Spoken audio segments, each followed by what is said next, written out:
us free. Your Honor, please instruct the defendant that he cannot disrupt these proceedings with such outbursts. Give us free! Give us free! If we are to have any semblance of order in this country, Give us free!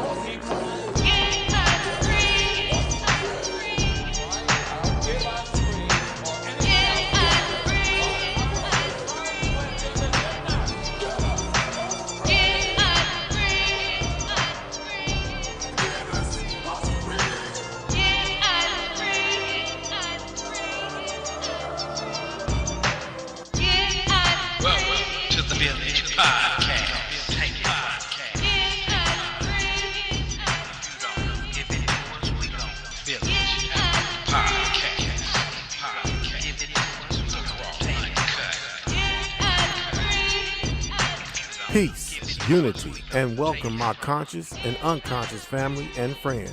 This is the all-new Black Village Community Podcast, and I am truly your host of the show, JC, aka Afro Black, dropping nothing but the raw and uncut, without any fear, as I use my mic as a spear to chucker you with liberated truth. I am your host and your native soldier in the struggle. My purpose and mission for this show is first to enlighten, inform, and engage. And I want to engage with all who claim to know the truth. All truth seekers and my native family, I welcome you. This show is dedicated to all our indigenous native ancestors and to all those who've carried the mantle of truth, and to every person with the ability to throw off the chains of comfortable habit and unwarranted assumption and move in a new, liberated direction that is guided by truth and observational evidence, no matter where that direction may lead you. My main objective and purpose here is freedom, mind, soul, and spirit. That being said, welcome to the Black Village Community Podcast, and much love from our great universal goddess and mother of all, living here and above.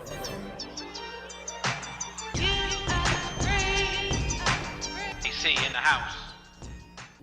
Aborigines, which means what? Black folks. You never find a white aborigine. Rather, aborigines are called natives, or they're always dark-skinned people. You and I are aborigines, but you don't like to be called an aborigine. You want to be called an American.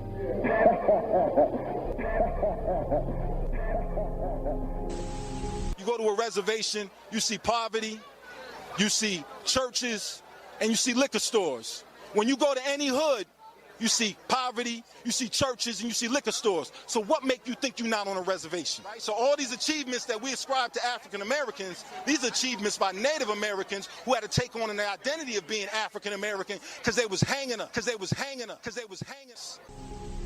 This means, in the case of an American Negro, it comes as a great shock to discover that Gary Cooper killing off the Indians when you were rooting for Gary Cooper, that the Indians were you, that the Indians were you, that the Indians were you, that the Indians... But you think they was hanging people because they was Africans. Africans just want to go home. Nigga from here want to take his shit over. But you think they was hanging people because they was Africans. Africans just want to go home. Nigga from here want to take his shit over, want to take his shit over. Our forefathers weren't the Pilgrims. We didn't land on Plymouth Rock.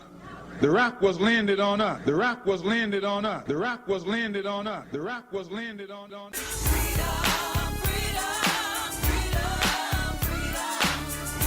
This is how we ride and roll. Soldier for life for show. This is how we ride and roll.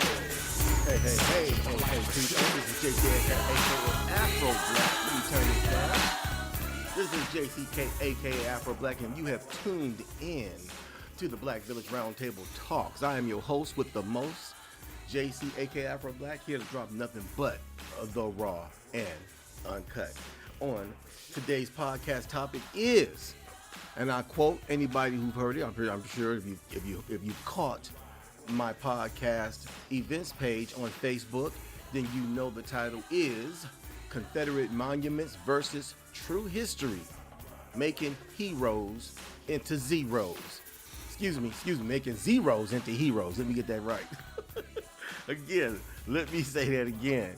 Confederate monuments, okay, versus true history, making zeros into heroes. And the reason why I titled it at, the way I did is for a couple of reasons. One reason is the fact that the Confederates in the South lost the war. Anybody who knows anything about American history knows that to be a fact. We'll still be living somewhat in the same conditions our ancestors were living in today. Many of them, or some of them, if not all of us, if it's up to them fools in the past, our people were being enslaved or dead. So on that note, they were trying, looking at the fact that the way they venerated. Let me change my tune. Actually, let me change my music and my backdrop music, something more laid back too. You feel me? Let me put on this right. There you go. Something more laid back too. You feel me? Again, okay.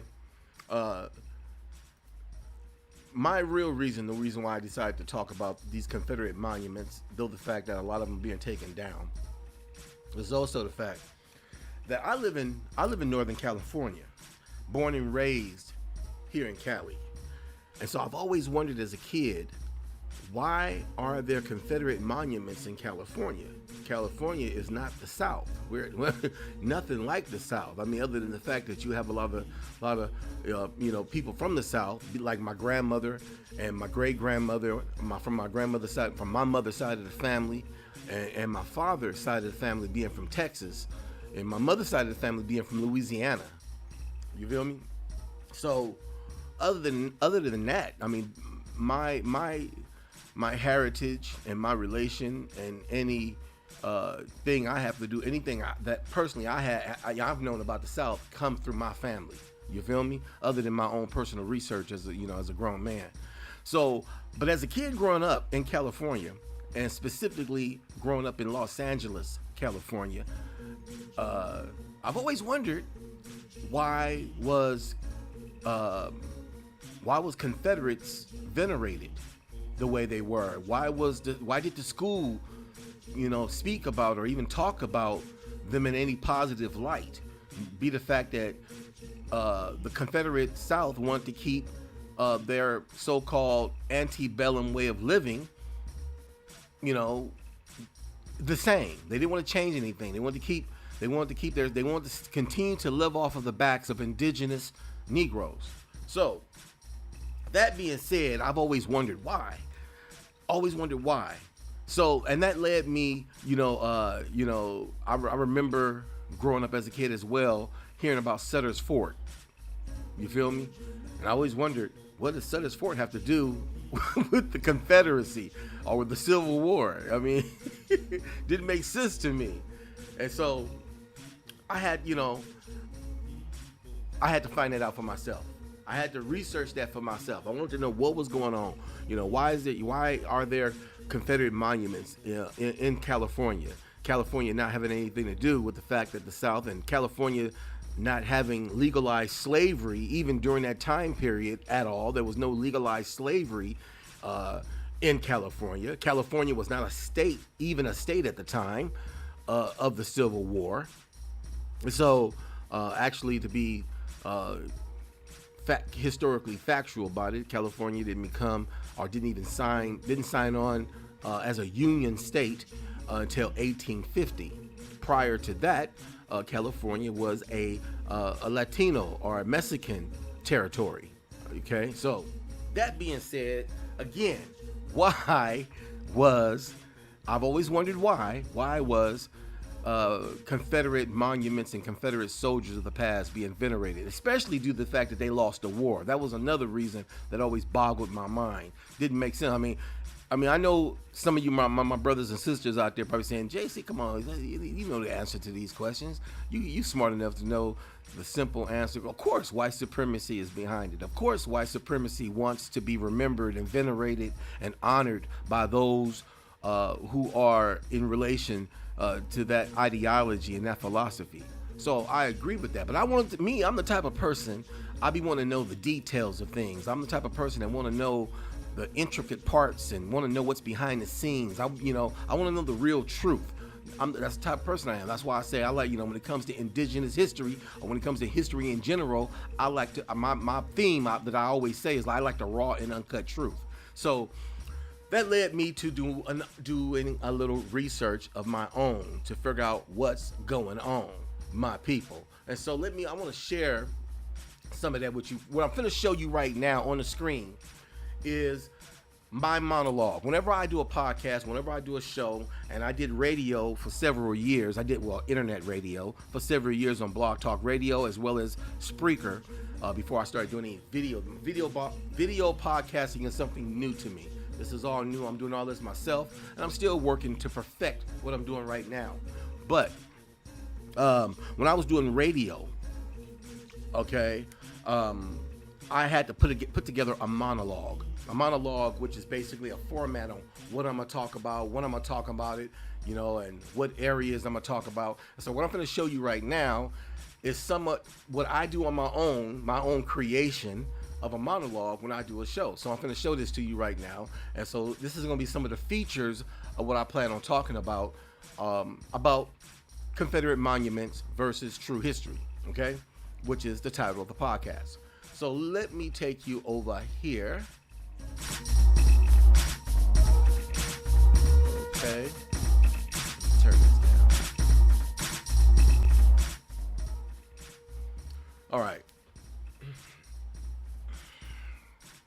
Okay, so as you can see right here, my podcast topic, of course, you can see on my screen right here, the podcast topic, Confederate Monuments versus True History. Subtitle: Making Zeros into Heroes. You can see that. This is this is a copy. I'm showing you a copy of my monologue. A monologue is just something I put together, a format that tells me how, when to do what I'm gonna talk about and what formation I'm gonna talk about, how I organize my podcast. The reason why I'm sharing this with you is to show you some of the things that I'm gonna talk about, okay? Of course, this right here, podcast rules, all right? Podcast rules. That's when anybody joins the show, and this is what my rules are about, the talking stick. I'm gonna show y'all, I believe I showed everybody last time I was on the show. I did my show. My talking stick. Gotta have a talking stick. Whenever you have a number of people and you're organizing a council or organizing something like a podcast. If I had a number of people, I got to have a talking stick. And I'm an indigenous brother, so I got to have order. You feel me? A talking stick is and I'm not trying to get off the podcast topic, but I'm just letting you know this is part of my rules and regulations. So let me get on. Let me continue on, people. All right. Now, I want to show a small video about Sutter's Fort. Now, yes, some of these, I got a couple of videos, and of course some of these videos are off of YouTube, but I found them very informative to my discussion and what I'm talking about. Okay, so I got a couple of videos. One, the truth that's not told about Sutter's Fort, and another video right here, which is the Southern Socialists rewrote the war history. Like I said, knowing the truth about history. The only reason why I'm talking about this, the only reason why I'm discussing this is because as a kid growing up, and I'm pretty sure there's other kids out there as well, and maybe some adults that might be wondering, what does the Confederate War, what does venerating Confederate monuments and statues, what does it have to do with California? I can see the argument being in the South. You feel me? I can see arguing about this in the South, but arguing about this in California, bringing monuments into California, it was something I never understood. So I wanted to know why. So in talking about why, all right, I want to show some information. I want to show a video cast, and one of the video casts I want to show is on Sutter's Fort. So let me show that right here. I will show this video from here, and we will continue, my people. Let me play this right quick, and we shall continue with this podcast topic, which is titled Confederate Monuments versus True History. Subtitled, Making Zeros into Heroes. You feel me? So we're going to start it with this here. Welcome to Harvey Dent's Fact Finder.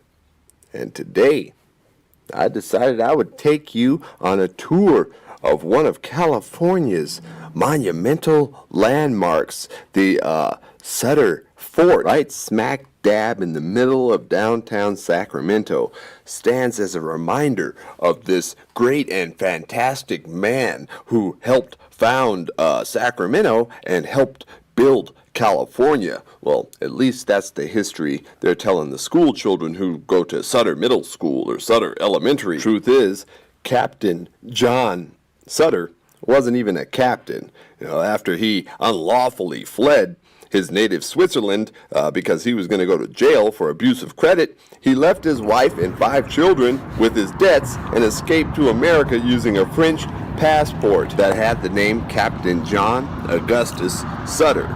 After living abroad for a couple of years, he finally landed in Mexican California and pretended to be a Swiss Guard officer who'd been displaced by the French Revolution. Using this story, he tricked the then Governor Juan Bautista Alvarado to grant him like 50,000 acres of land in order to curtail the American encroachment on Mexican territory.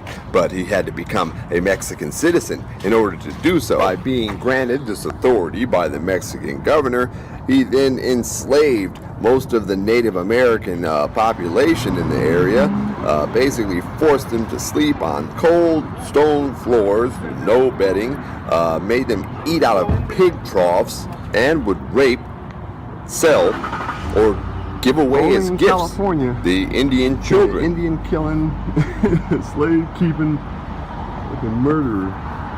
Get all this shit. Many visitors that the captain would entertain made notes in their diaries of how the native population were forced to eat out of 3 or 4 foot long hollowed out tree trunks, and that they were fed more like beasts than human beings. Well, that sucks.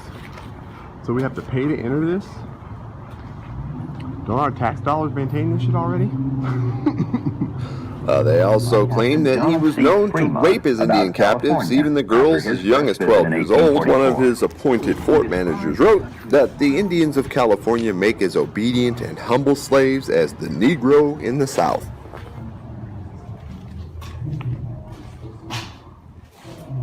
It's probably where Indians slept on a cold ass floor.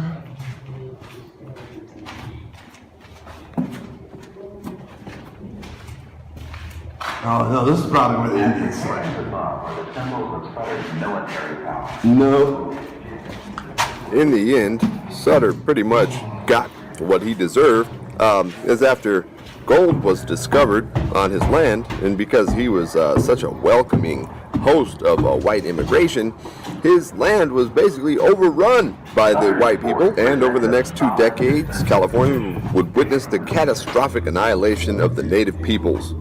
So John Sutter basically lived out the remainder of his days battling with the United States Congress, looking to be compensated or given some pension for the white Americans that had moved into, taken over, and stolen his land. Containers to hold the products of his shops. These industries were called manufacturers. Sutter was manufacturing cocaine. Yes, he was manufacturing cocaine. All the engines are coming in now. All the engines are coming in. So that's all that John Sutter was. A murderous, raping, land thief, liar that seemed to not adhere to or understand the golden rule. Do unto others as you would have them do unto you. Boy, Sutter was some kind of hero. These are Sutter's private living quarters. Of course. He stated This that is where Sutter, this is a foosball table. That's Sutter's foosball table. Yeah, foosball. He lied, I think murdered, they should let the homeless tricked, come live in fooled here. people into That's what they should do. enslavement while stealing their land. Yeah. And white people that he welcomed came and stole his land for gold. Sadly, he did not get to watch any of his children sold off or any of his family members killed for not agreeing to work for another man. Under my roof, and all who could be employed could stay with me as long as Those are better quarters than the Indians had, that's for sure.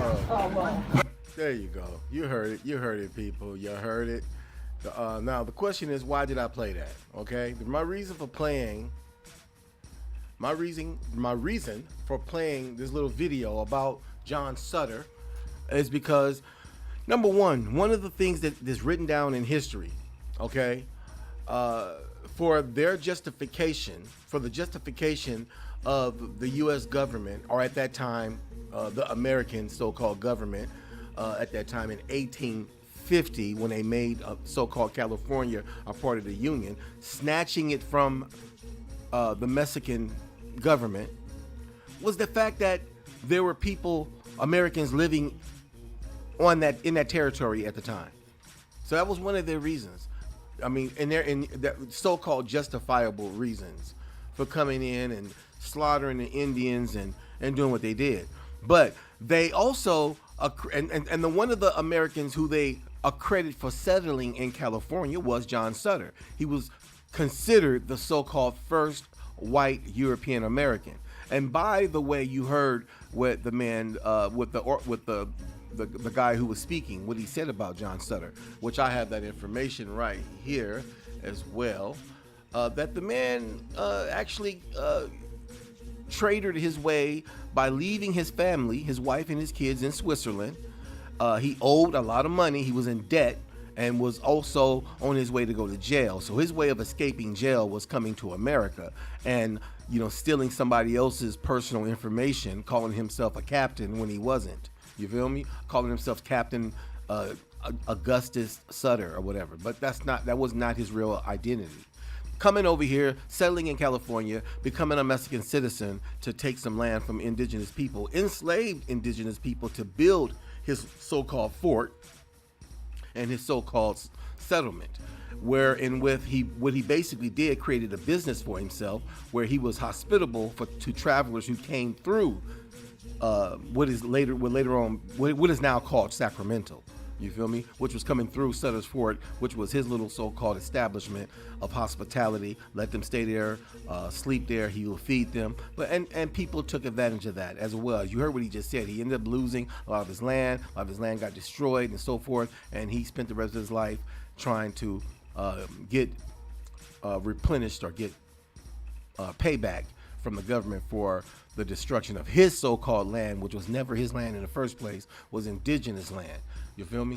Let me show you, matter of fact, some of the information that he was talking about. Like, again, what's important is knowing the true history of what happened, what they said, what the excuses for them to bring so-called Confederate monuments to California. Their excuse is that soldiers, as well as Southerners, as well as so-called Americans, European Americans, and John Sutter being the first so-called white settler and white American to settle in California, gave them in their minds the excuse to claim California as their own. This is where you got a lot of Latinos and Mexicans who know their history and turn around and say California originally was the land of so-called Mexicans. And that's another argument and another historical debate for another time.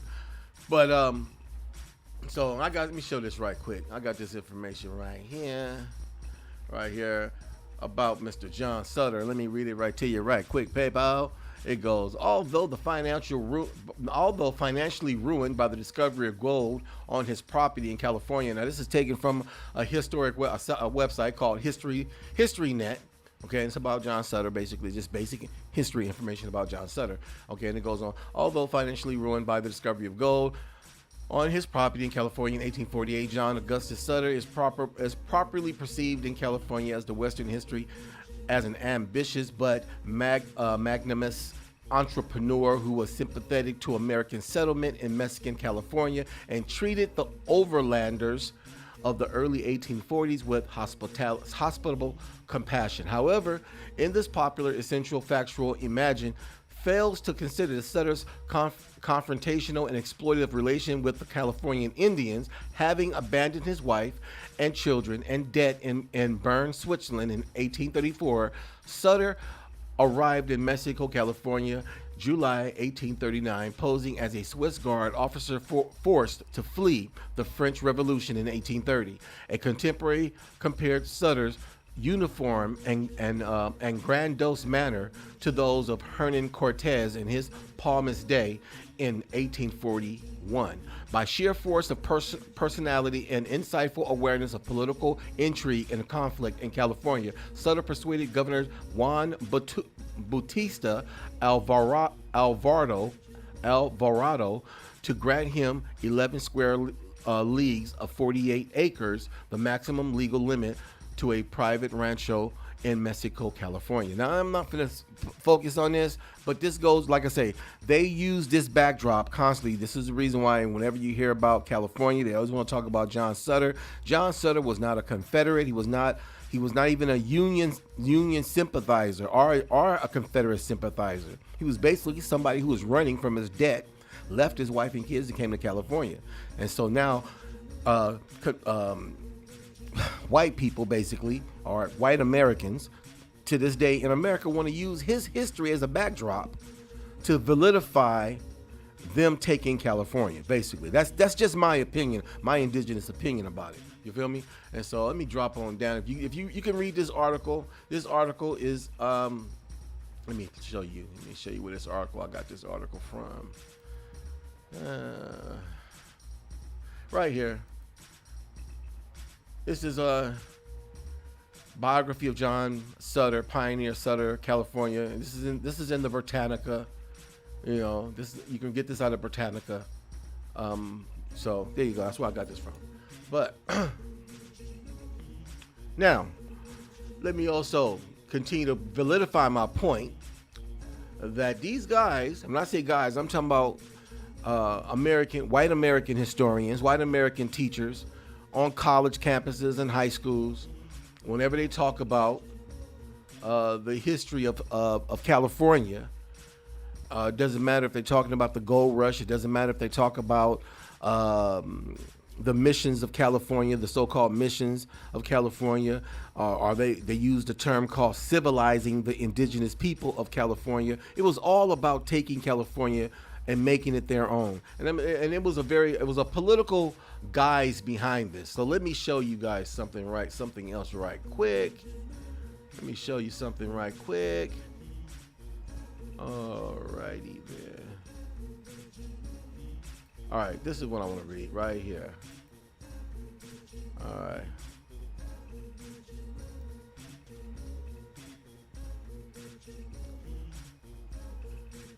All right, let me start right here.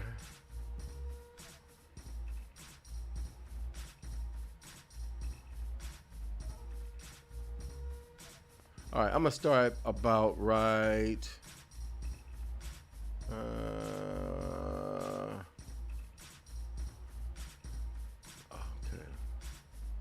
Right.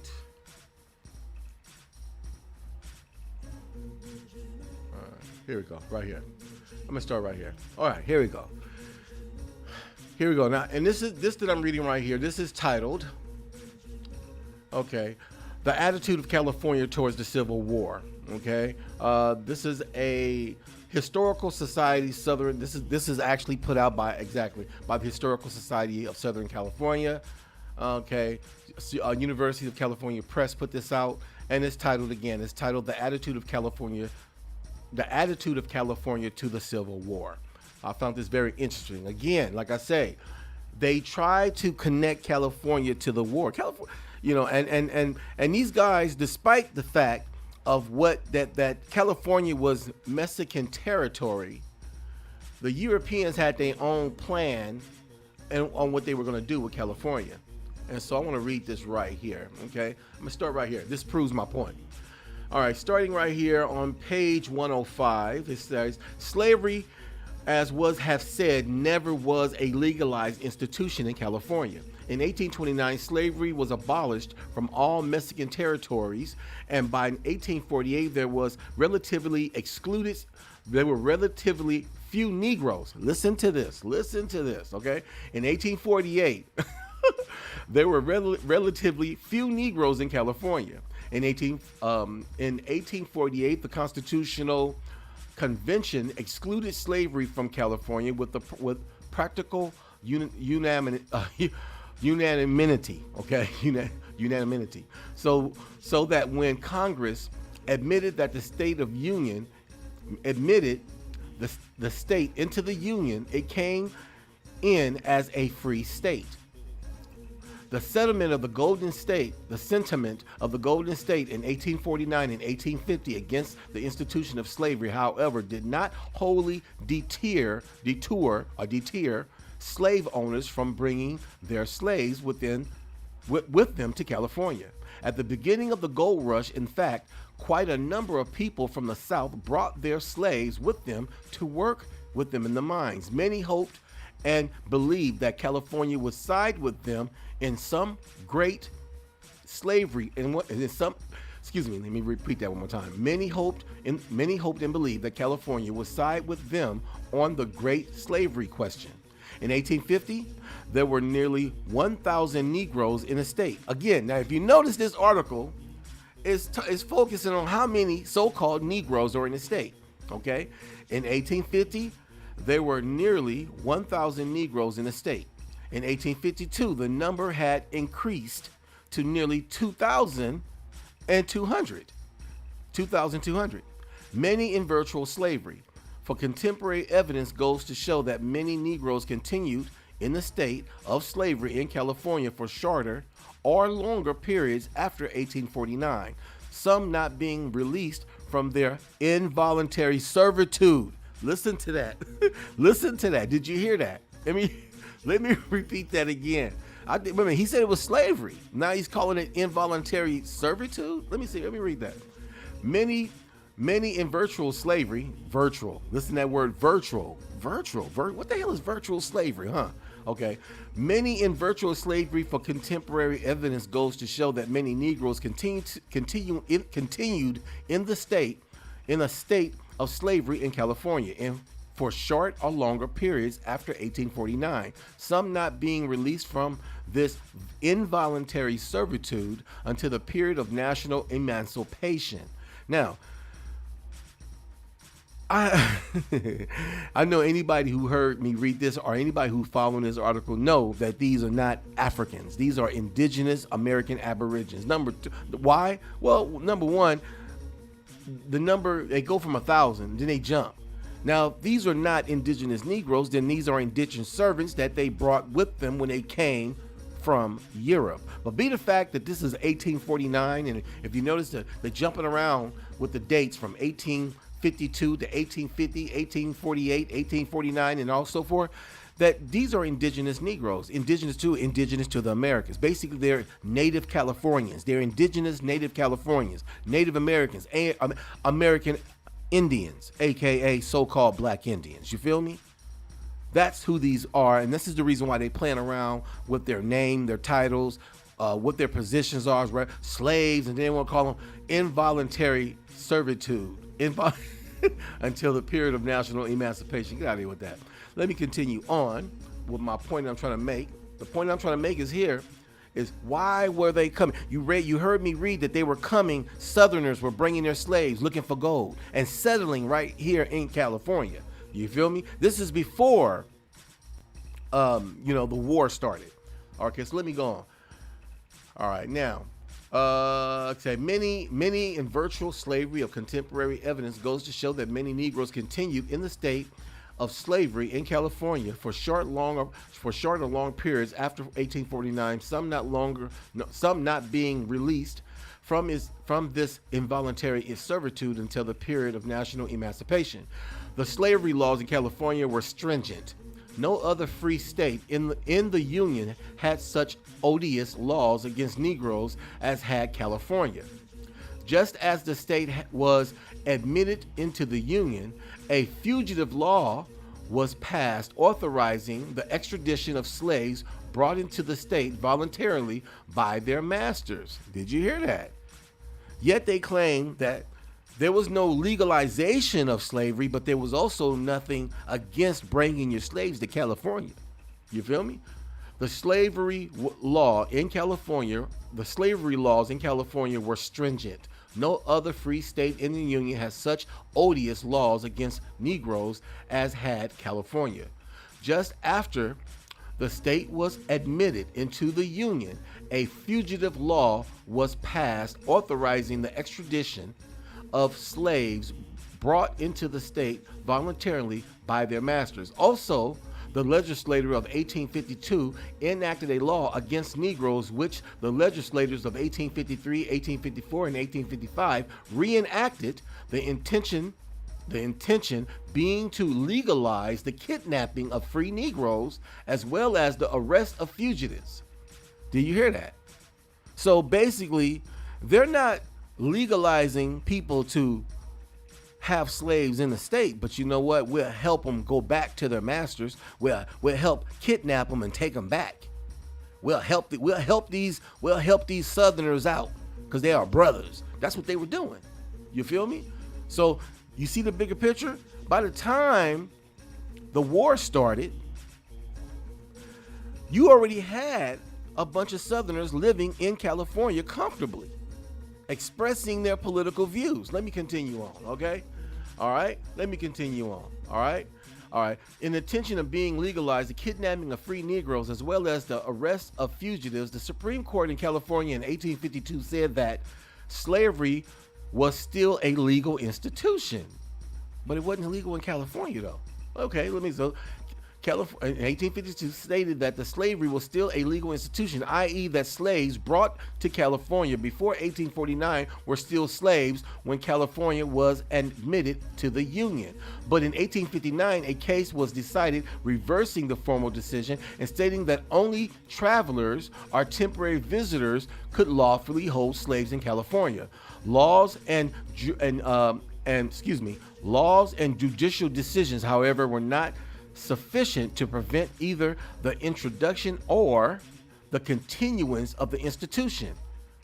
Settlement of this act, of the institution, of the institution, and they did not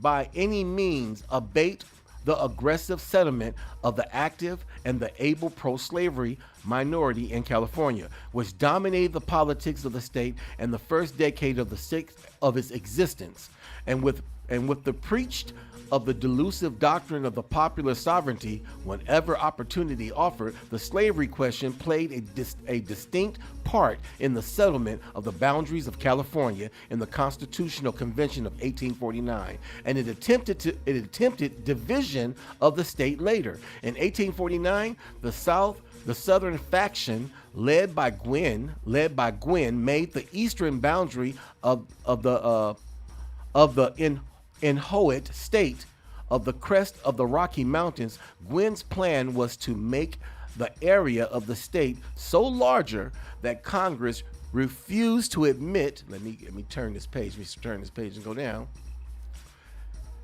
it as a state, and was divided into two states, so that the line of Missouri, of the Missouri Compromise of 36 degrees and 36 minutes, and the northern men of the convention discovered Gwin's scheme and defeated it by a reconsideration of the boundaries. Basically, they're talking about splitting California in half. Let me read that again, people, because I know I don't read very well. So let me read that again.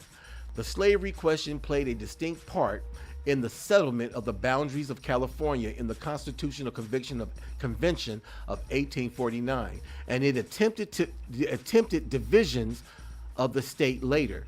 In 1849, the Southern faction, led by Gwin, made the eastern boundary of the Incohate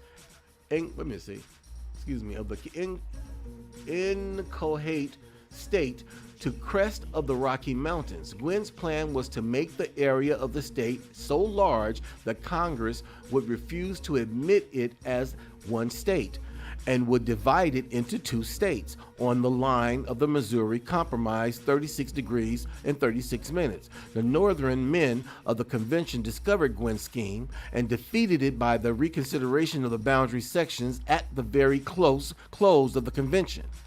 Up to the Civil War, the question of the state's division repeated and aroused pro-slavery elements, who reasoned that if a new state could be cut off from the southern portion, it could be made a slave territory. Many pro-slavery men had settled in that section, and although slave labor might not be profitable, the ascension of the two pro-slave senators would help to maintain the balance of power to the South in the Senate. So basically, they were talking about splitting it in half, just so they won't go to war. Did you hear me, people? They were talking about splitting California in half in 1849 or 1848? Let me read that again. 1849. Talking about splitting California in half just to keep from going to war and just to gratify the South. Let me continue on. Let me read that again. The northern men in the convention discovered Gwin's scheme and defeated it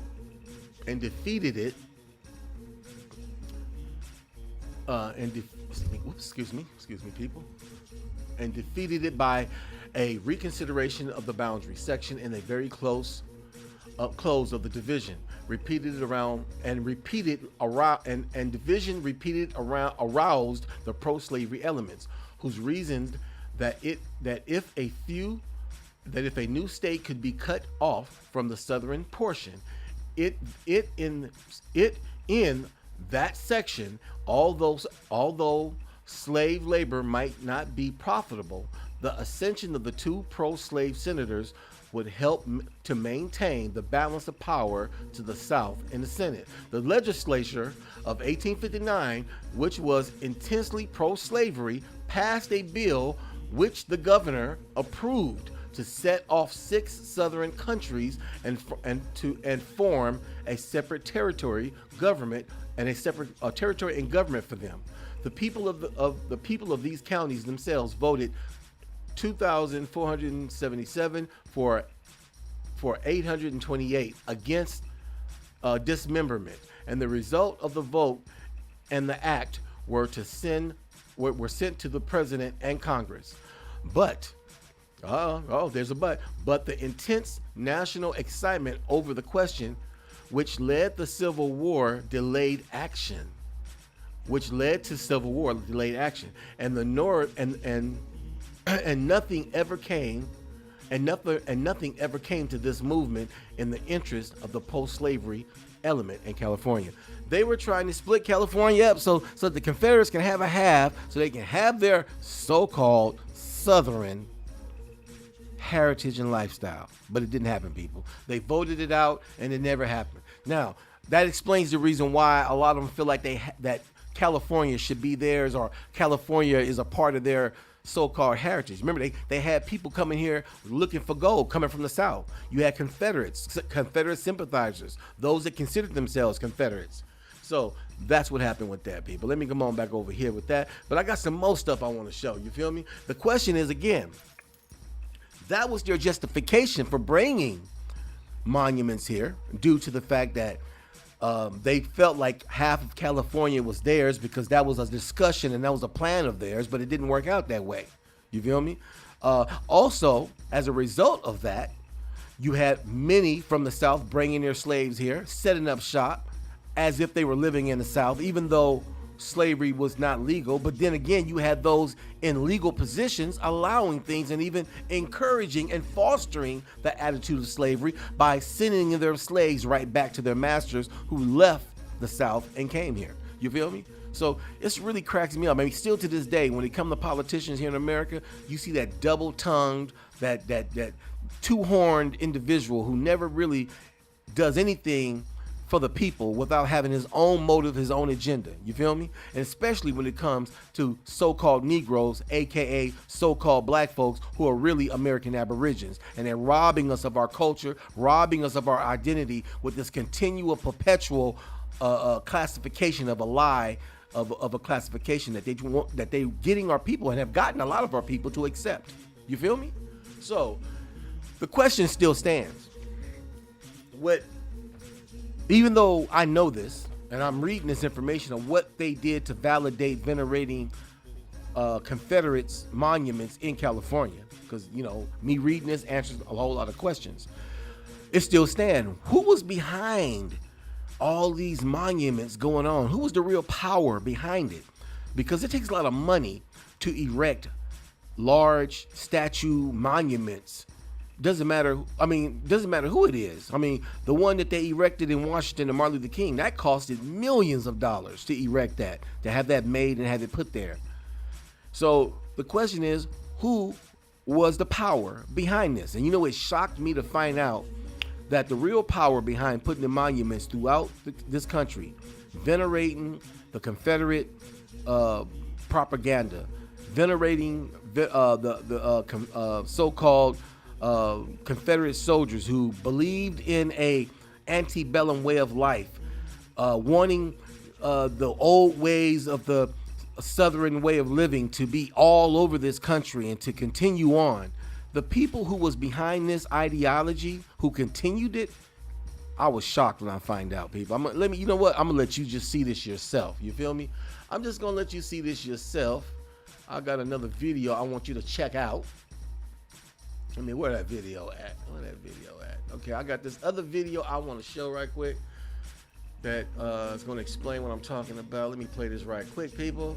Reload this up right quick. Alrighty there.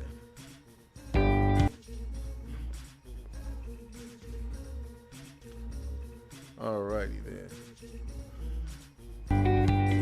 So I got this other video I want to play right quick, people.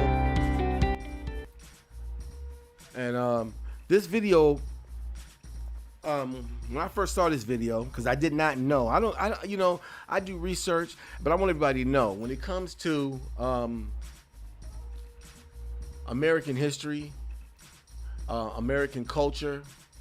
I don't know everything. I'm a novice like anybody else. I'm a self-educated person who educated myself by researching, buying books, listening, and finding out where, information through other American Aborigines like Dane Calloway, my brother, Kuamiro, and a lot of other brothers and sisters, Doc Holliday and Medicine Man and a lot of other brothers who put information up, and I grab that information and I take it to the next level, next step, and take it further and read it and research it and find out other things that I didn't know before. So I didn't know a whole lot about the Confederacy. I mean, I knew of the Civil War and what they tell in school, but even as an adult, me doing this research over the past several years, I learned things I did not know. I didn't know, and I'm gonna tell you what shocked the hell out of me is to find out that the real power, the real organization, group of people that was behind putting up Confederate monuments from California to New York to Philly, to Detroit, all over this country, Chicago, wherever. And I want you to know there are hundreds of thousands of Confederate monuments all over the United States. I was shocked to find that out, and I got that information. I can show that to you. But what I want to show you right now is a video that it ain't gonna shock anybody, and it didn't really shock me, but at the same time it did. And I'll tell you why after this video is over, or how much I want to show of it. The video is only 6 minutes and 55 seconds long, so check this out, and I shall return.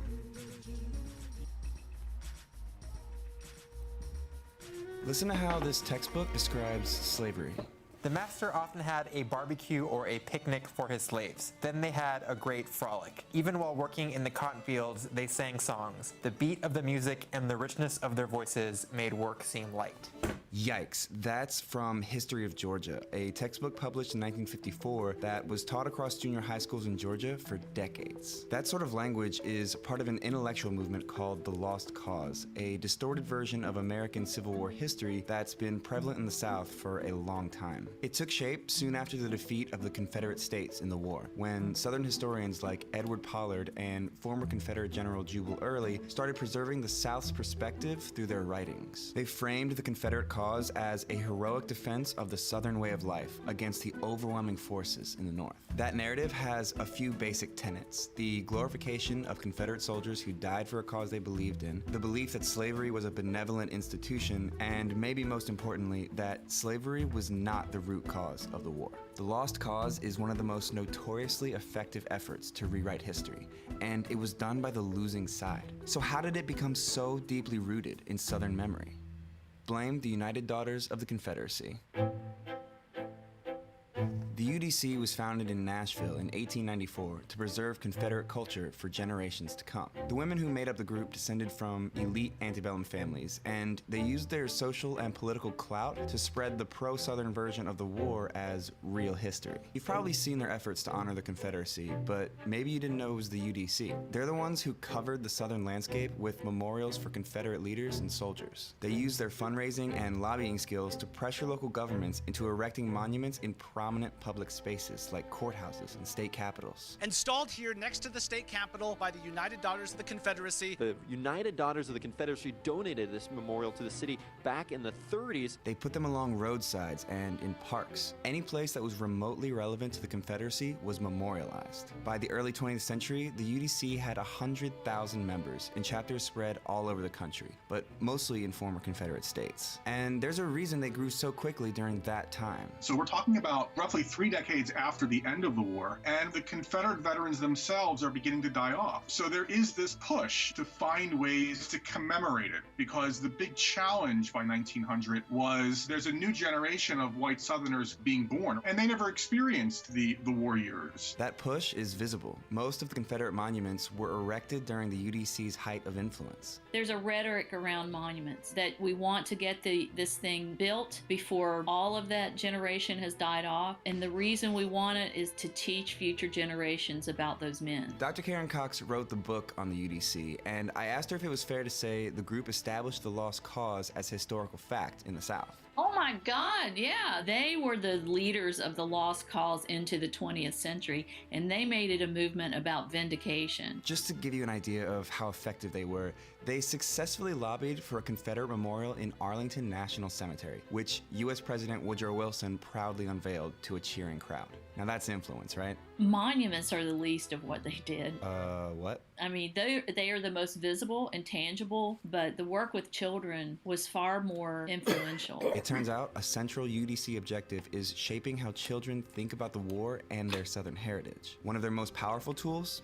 Textbooks. Take a look at this pamphlet called A Measuring Rod for Textbooks. It was written by the illustrious Southern historian Miss Mildred Rutherford, an educator, orator, and author of Southern history textbooks. She's also very pro-slavery. The pamphlet announced the formation of a textbook review committee featuring prominent Southerners like 5 former Confederate generals. This group was committed to spreading the truths of Confederate history, so they instructed school boards to reject any textbooks that did not accord full justice to the South. And they urged libraries to deface every book in their collection that didn't measure up by writing the words "unjust to the South" clearly on its cover. This pamphlet was shared widely with school boards throughout the South, and UDC-backed committees closely monitored history books to make sure Northern influence never reached classrooms. So the core language of an approved textbook aligned precisely with that of the lost cause. You know, stuff like, "The Confederacy lost in the war between the states, but Georgia never forgot to honor her Confederate soldiers." History of Georgia was on the UDC's approved list. It was also written by E. Merton Coulter, a self-described Southern historian and historian-described white supremacist. They understand that how you educate, who wins the writing game, who wins the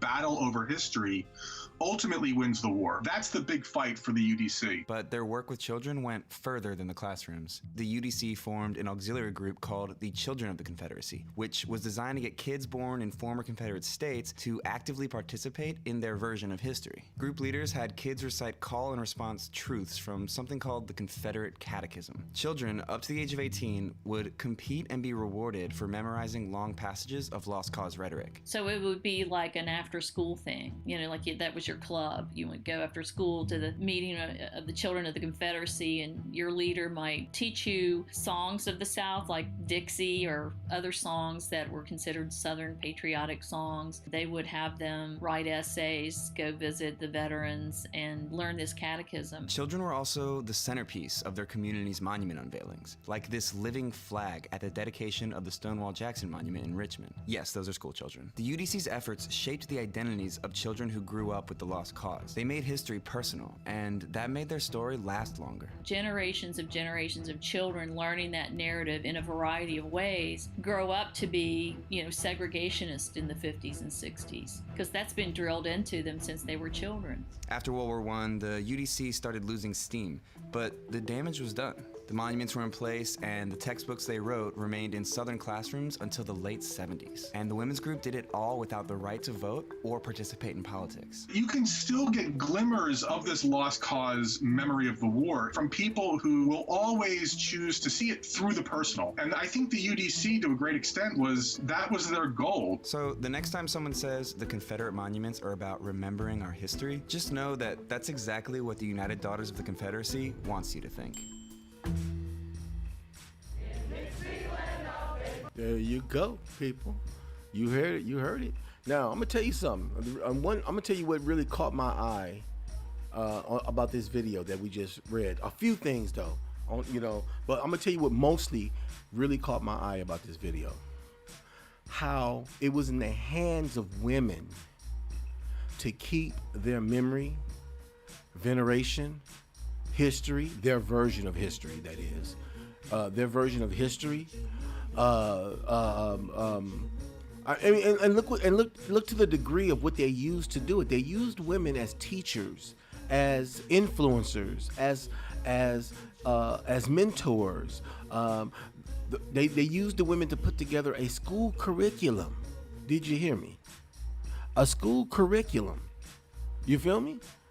Where the kids were taught to sing Confederate songs, to participate in Confederate plays and things of that nature.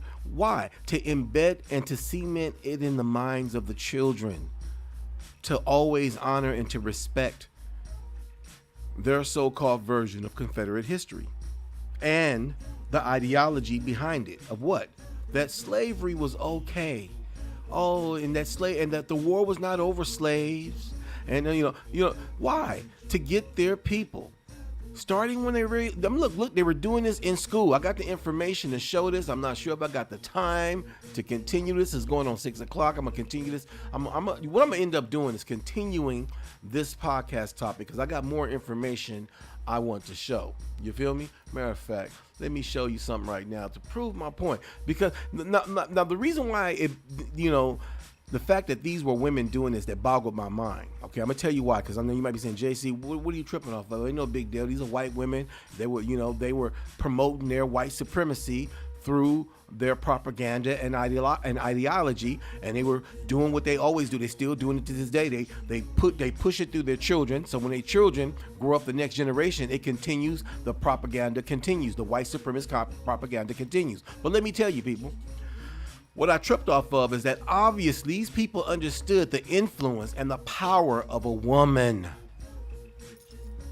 The power of a woman. Well, let me tell you what I'm talking about. Let me read you something right quick. Okay, I'm going back over here. Okay, people. Let me read this right quick. Okay, this is some information. Let me show you this too. Look, this right here is the flag and the symbol of the United Daughters of Confederacy or whatever, okay? But I want you to know they connected with to these organizations as well. They connected to these organizations, and there are a whole bunch more as well. Whole bunch of other Confederate political, military, law enforcement organizations. Look at Military Order of the Stars and Bars, Sons of Confederate Veterans, Confederate States Army. Look, United Confederate Veterans. I want you to know the list goes on. You feel me? And they also got the Confederate children, the children of Confederacy as well. Now, what boggled my mind, let me go back on over here.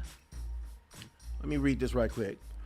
The power that was behind the Confederate monuments throughout the United States were the United Daughters of the Confederacy. These women who called themselves the United Daughters of the Confederacy did more than just build monuments to their wounded, losing soldiers, but they rallied to control what was written in the school textbooks. They also created a school group program called the Children of Confederacy to encourage and cement in the minds of children to honor the Confederacy by reciting Confederate songs and their version of history in a class setting, and even putting Confederate school plays on in the schools. They had three main tenets of the Confederacy titled the Lost Cause. The Confederate fight was heroic. In other words, the Confederate fight was heroic. There you go. That's my point right there. It says turning zeros into heroes. The first tenet is the Confederate fight was heroic. The second, enslaved people were happy. Crazy. Third, slavery was not the root cause of the war. So basically, no matter what articles, no matter what book, no matter what manuscript, no matter what play, no matter what, let the message always convey this. The Confederate fight was they were heroes. The enslaved people were happy, and slavery was not a part of the Civil War. But I want you to know they have more tenets than this, but these are the three main ones. Okay? Now I know you might say, JC, why are you talking about this? What does this have to do with it has everything to do with the Confederate monuments, not only in California, but throughout this country. And it also proves that women have a lot of power and influence over the family, over the populace, over the community, over the tribe. You feel me, people? Let me continue to read, okay? Let me finish reading this. The center and master teacher of the family still and has always been the mother of the family, as she is more than just a nurturer and childbearer, but the one that everyone in the family looks to for food, love, attention, encouragement, and motherly wisdom, guidance, including the dad. The dad looks to mama too for all these things. Europeans, obviously observing American indigenous matriarchal customs and traditions, knew the power and influence of the beloved women had in and over the tribal community, just as well as the fact that the agricultural and yearly festivity practices were all in the hands of the beloved indigenous women, including the land, i.e. all the property, including the vegetation. The domesticated animals belonged to the mother. The oral storytelling of the family, traditions and customs, and the spiritual religious teachings, and everything within the home itself, and especially the children, were all considered sole ownership of the indigenous mother and the families alone. This is and was the very way of the American woodland Aboriginal Indian in which they lived and has always been since their existence on Turtle Island of the Amerindian ancestors. I mean, you know what? This is what. Now I'm gonna tell you something. I want to show you something else. All right, this is something I want to read this right here as well. Let me read this. Check this out. All right. My point being, and the reason why it boggled me that it was women. Look, these women started out this organization. The United Daughters of Confederacy started. They put this organization together in 1849. 1849. Years later, these women had a membership, okay, of over 300,000 strong. Now, all this was done before women were even able to vote. Before women were even able to vote. So let me check this out. This is our clan mothers. I was just reading some information. Look, like I say, white people learn from other people. They've always learned from indigenous people, watching indigenous people. You feel me? They've always learned and studied indigenous people. Let me read this right quick. This is about the Onondaga Nation, okay? This is the indigenous Iroquois Nation tribal people as well, okay? It starts the clan mothers. The clan mothers is very important the clan mothers is very important in the role of the Hazendas culture. Not only is the clan mother working with the chief in making decisions for the people, they also have the duty to ensure that our way of life continues. Did you hear that? The mothers working with the chiefs in making decisions for the people. They also have the duty to ensure that our way of life continues. How would the mothers make sure that indigenous way of life continues? That means they have to make sure that they keep hold of all the record keeping of all the traditions, all the customs, all the festivities, and how the people are to interact with one another. As far as indigenous people, the mothers kept that. You feel me? Let me continue to read. Okay, the clan mothers gather, and the clan mothers gather and sit to decide when the ceremonies will begin. Then the clan mothers supervise the procedures of the ceremony, the food, the soup that are needed. The clan mothers are also integral that the ceremonies cannot begin without the clan mothers being present. Children are the future of any community, and the clan mothers are important in raising the children. When a new baby is born, it is the clan mothers who provide the name of the baby of her clan. It is said that the clan mothers have a bag of names that are ready. When a person passes away from her, when a person passes away from her clan, she takes back that name to be used again for future members in the clan. The clan mothers also make sure that the children are raised in the ways of the customs of the longhouse. They are often teaching the young and old of the ways of the Hazendas people. Often when the people have questions or there is a dispute among the families, often it is the clan mothers who is sought after for guidance. Their words hold great weight in the community. The clan mothers hold an important role in both the political, social world of the Onondaga people, or Onondaga Nation. There you go. This is an example. You see this clan mother right here. You see this indigenous clan mother right here. This is an example of how strong indigenous women were during the times of European colonization and before. This right here, and this is only a small expression of the culture, of the leadership, and of the supervision, and of the spiritual supervision and political supervision that the beloved women had over the communities, over the tribes, over the council, and even over the warriors. Again, people, my point is that talking about these women right here, let me go back over here where I was at again. Okay. These, let me go back over.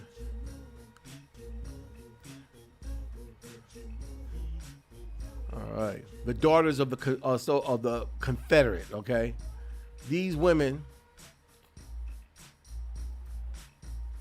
Let's see if I can show you this, because I know you saw it in the. There's not too many pictures. I noticed that when I was doing my research, there's not too many pictures on the founders, or as far as the women who founded this the United Daughters of Confederacy. Okay, but back to my point over here again. Okay, the fact that these women had such a strong conviction that they was concerned about the remembrance of their falling family members, which were Confederate soldiers, and that they did something that still from 1849 is still present with us today. And they did this, and they accomplished this before women were even allowed, before a white woman was even legally allowed to be able to walk and vote, to go into a voting booth. Tells me how strong the so-called European white woman is when it comes to her family, the structure of her family, how she feels about her family, her loyalty to her family. And when I look at that and I'm thinking how strong my people was, even stronger, the women were even stronger before European colonization, before European oppression, before European cultural genocide happened to my people. Our people was even stronger. You feel me? So it's you know, I'm not how am I gonna put these words? I'm not impressed by what those white women did, the daughters of the United Daughters of Confederacy. I'm not impressed as much as I'm just shocked at the fact that so-called indigenous Negroes in America our women don't see the power that they have. Our women, the American Indian sister in every urban community, they got power. If our women if our women would come together, if our women would band together, if our women would embrace their true cultural identity as American Aborigines, embrace their culture, dig into their culture, teach their children to embrace their true cultural identity. If these women would come together and bring back the customs of our people of old, do you know how strong and influential our people and how powerful our women, our children would be? How unified and strong we would be? But, you know, as it stands right now, we got too much confusion going on, people. You feel me? We got too much confusion going on. We got too many people trying to be everything but what they should be. We got too many people too concerned about their civil rights and having a seat at the table of being an American rather than being an American Indian. So, in my opinion, looking at what these women did, our women can do even more. Indigenous women can do more. If these women would embrace who they are and realize who they are, that they are American Aborigines. We're not Africans, we're not African Americans, we are American Aborigines, people. And it's gonna start with the women waking up. I don't care how many brothers wake up. I'm a brother. It doesn't matter what we do. It's good that we do what we do. People like Chief Conalago, people like Dan Calloway and Brother Kuamiro and Phoenix Moon and Crew Cut. And it's wonderful what I'm doing. But it's really going to take people like Phoenix Moon and other sisters, warrior sisters like her, banding together. You feel me? Aboriginal or copper-colored empress, that sister. So I got more information I want to share, people, but I gotta go. Time is short. I only supposed to do an hour show, and and I decided to talk about this. It was on my heart. I wanted to talk about. I got more stuff. I got some real stuff I want to talk about. Like I want to talk about the power of a woman. You feel me? I know there's gonna be some brothers that's not gonna agree with me, including Brother Chief Conalago. You got people who believe in a balance. I believe the balance is in the woman. Once that woman is in balance with herself and in tune with herself and the cosmos and the ancient ones, which is all within her DNA and in her womb. But I'll talk about that another time. You feel me? So I just had to talk about this. To me, looking at what the United Daughters of Confederacy did, they did what they were supposed to do. They're women. They backed their families. They backed their men. They supported their men, regardless of the fact that it's in opposition to us as indigenous people. They were doing what they were supposed to do. The thing about it, it's our women who've lost their cultural identity. And yes, it's to the result of European colonization, which the Daughters of Confederacy is a part of that. But it's going to take our women taking back their culture, taking back their identity, taking back their indigenous American Indian values and traditions and principles and customs to rejuvenate the family, to rejuvenate the tribe and the nation. You feel me? That's what it's going to take. It's going to take women. I don't care how many brothers. I mean, it's meant for us to do what we do. The Great Spirit rejuvenates and call unto her children. It's meant for people like Dane Calloway, for Brother Kuramiro, for Phoenix Moon, for Crew Cut. It's meant for us. Medicine Man. It's meant for us to do what we do. Dark Man. It's meant for us. Even though we might not agree on everything, the main function of our agenda, which is to bring back and to take back our cultural identity, that's what it's meant for us to do, people. And it's really meant for the women to do this. It's really meant for the women to push this agenda, which will rejuvenate and energize every warrior, every man, every indigenous man. You feel me? So on that note, I gotta go. I will definitely be back next Indigenous Sunday, which would not this Sunday, be the Sunday after next. I will be do a continuation of this Confederate monuments versus true history, subtitled "Making Zeros into Heroes." You feel me? Be the fact that the Confederates are the zeros, and they got these monuments all over the place trying to venerate and make them into heroes. You feel me? But you know what? When you dig off into history, you can find out the true history and find out what's going on. And not the fact that, in this case, we know the victors did not write anything, but they're trying to rewrite things. You feel me? You feel me? But it ain't no big deal, because even those who call themselves or consider themselves the victors, they rewrite and they copying each other. They do the same thing. All they do is falsify, alter, change, and rearrange the truth and give you a falsified sense of information. You feel me? That's why we got to be people of integrity. We got to be what our ancestors are, people of truth. You feel me? Truth seekers. So on that note, I got to go, but I'll definitely be back.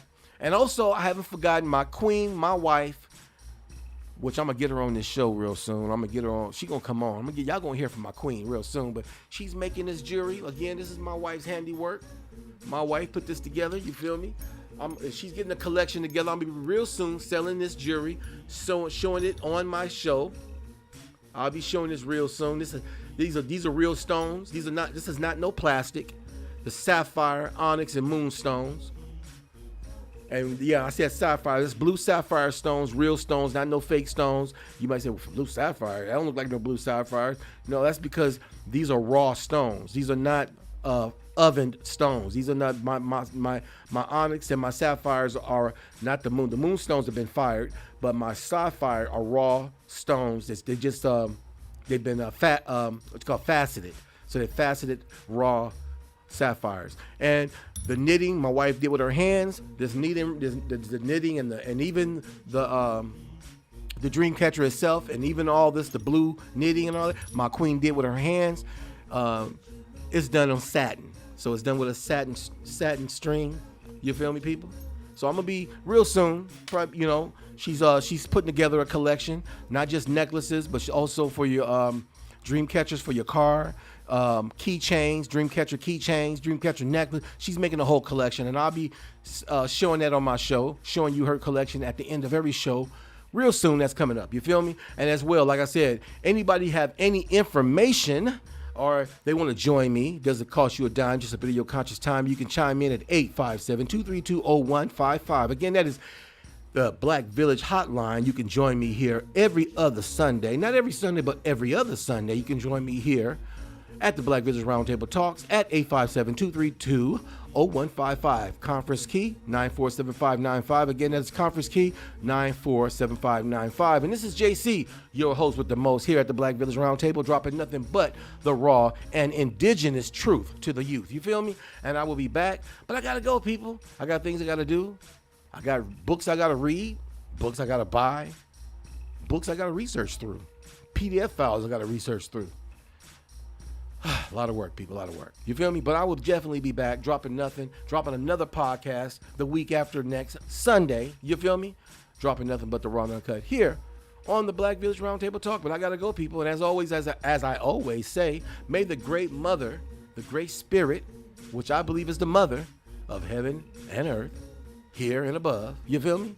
Let her bring us together under the wings of her peace, her love, and her joy. And as always, I love chicken, so love, peace, and chicken grease. I gotta go.